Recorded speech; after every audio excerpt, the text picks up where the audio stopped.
Everybody get ready. Time for meeting. Oh, meeting. Oh, meeting. You don't reach you by Jamaica meeting. You don't reach you for compound meeting. Everybody get ready. When Oga landlord, oh, we don't set. Oga landlord, oh, we don't ready. Oh my God, what are you doing? Okay, that's a person. Mama Perez. No, not you. Now he will carry palm fruit. The palm kernel is the follow. You don't bother yourself. Okay, let's go. Hey, Therefor. Hey, you got manama. Like it, yeah? Chocolate, Chocolate. Hey. Okay. Hey, yeah. Are you okay? Hey, you make a manama. Okay. You need to be for my gabi. What you mean? Can you get Dorime? Dorime. Dorime. What is Dorime? Fun. Okay, fun. Well, I want to have fun. Actually, can you get fun? Hey, I don't man. That is money. Too much money. Yeah. I couldn't have waited too much money to you to chop. Too much money. Yam getting a go. One neck was in a take to one neck. Yep. Only home call. Yep. Thank you. Yep. I can't wait. I miss you so much. I know. I hope you be sim that. I the nation don't. Don't worry. You smell good. Don't worry. Good. Egamaka. Yep. One neck was sister. Suppose if sister make money, make him give him brother. Yep. If brother make money, that's make why, him give him that's sister. why I'm here for you. Good. I'm here for you to give you fun. Onga can never do more. Yes, sorry about it. Hey, be careful. Yeah, you didn't get any map. And when in the map, we didn't have map hotel. Manela Lily. Very I'm going so soon and rest in peace. Okay. You come back. Hey, easy. Oh, me man, you know. Easy. You didn't hear chat on You fine. push you like this as I want you. Okay. Hey, good. The nation done. I don't nation done. Nobody voice negotiate like this. Ega maka. That is why I'm here. I'm here for you. Anytime Don't worry. Always touch you. No problem. All money I have. Yes. You see people you open. Right. Na onye nwanyị na-ehụzọ ọnụzọ keligwe. Okay, let's go. Hey, ihe ọma dị mma. Yep. Onye ọbụla hụrụ ihe ọma sọ dị mma. The person no go see ihe ọma. Yep. Ebe a mara mma, this place is beautiful. I told you. I like it. I told you I'm gonna do it fun. Akamiri wode ego nwanne m. Ị nọ na America gị na-akpọ m ga-agbata aja ga-agbata let me chop your money. Good afternoon, ma'am. Good afternoon, sir. You're welcome. Hi. How are you? I'm fine, ma'am. This is our menu. How you doing? Good. I heard about this place, about Dorime, and I heard about the chief priest is coming today, right? Yeah. He's coming, right? Yeah, Dorime chief priest is available. Please, I want to. Dorime chief priest. Yes, sir. So they get chief priest for Dorime. Exactly. Look chief priest calls. Exactly. Hey, chief priest Olaya. Yeah. Hey. Yeah. Please, can you serve us? His charges 2.53 million upward. It is smoking. Money? Yes, ma'am. That's not a problem. I don't care about the money. 2,500. Don't worry about that, uncle. I told them I'm gonna give you for it. It's a small money. I have money. There is money. But cheap. There is money. So I want him to serve us, okay? Okay, ma'am. What do you want to have? Azul, Glen, what do you want? There you go. Azul and 23. Okay, 23 years and Azul. All right, I'll get that now. Thank you so much. Have fun. But 23 crate or hang on that. What too much? 23 crate. I know I problem now. Yep. You got from Nazala. I told you I'm gonna give you fun.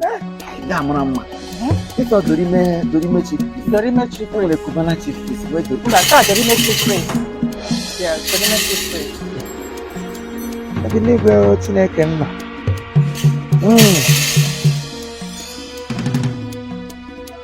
Don't worry, they may enjoy. Oh my God. I don't know.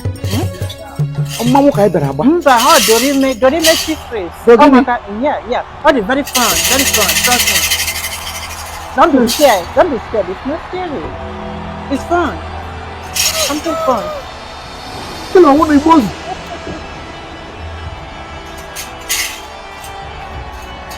Yeah, Dorime chief priest. We don't know, Mama. Mama, I don't know.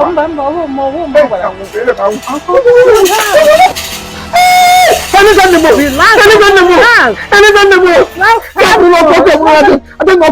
not gonna harm you. Trust me. It's not gonna harm you. I am here. It's not gonna hurt you. Dorime chief priest. Chief priest, mmadụ kwa apụ ọkụ. Ka apụrụ n'ọkụ. Ọkụ mmụọ.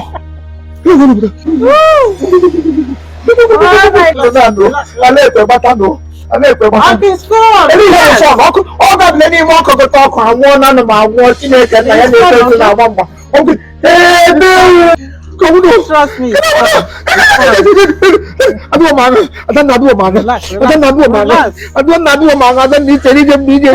how you live so handsome. Trust me. It's just fun.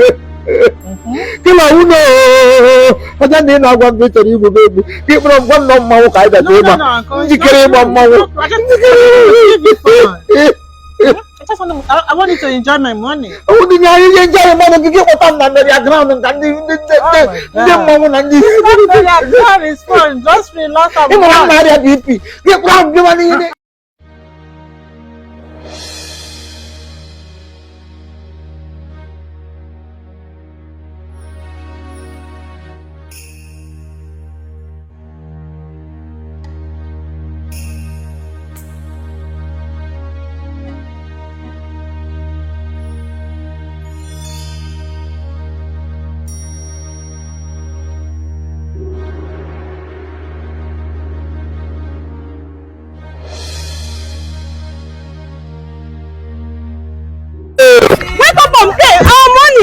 This is just costume.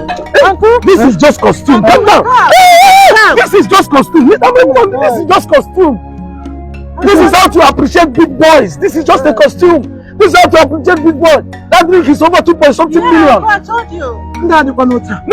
These are human beings. Look at them. They are human beings. This is just costume. Oh my God. This is costume. Calm down.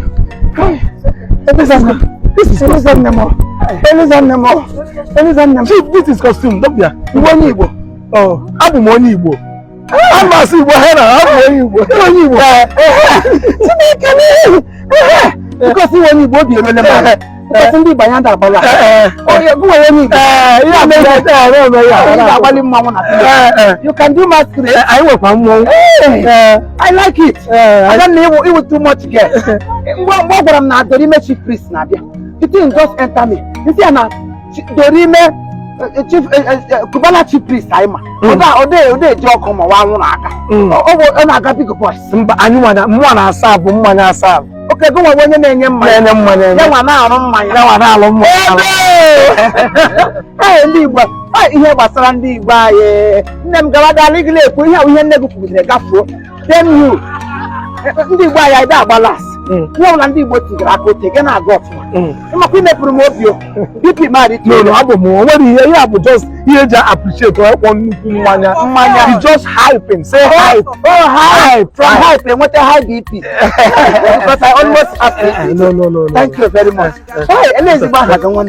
Afambo, Bailey Cage Malum. Baby, you will get up. Hey, you will night robbery. Now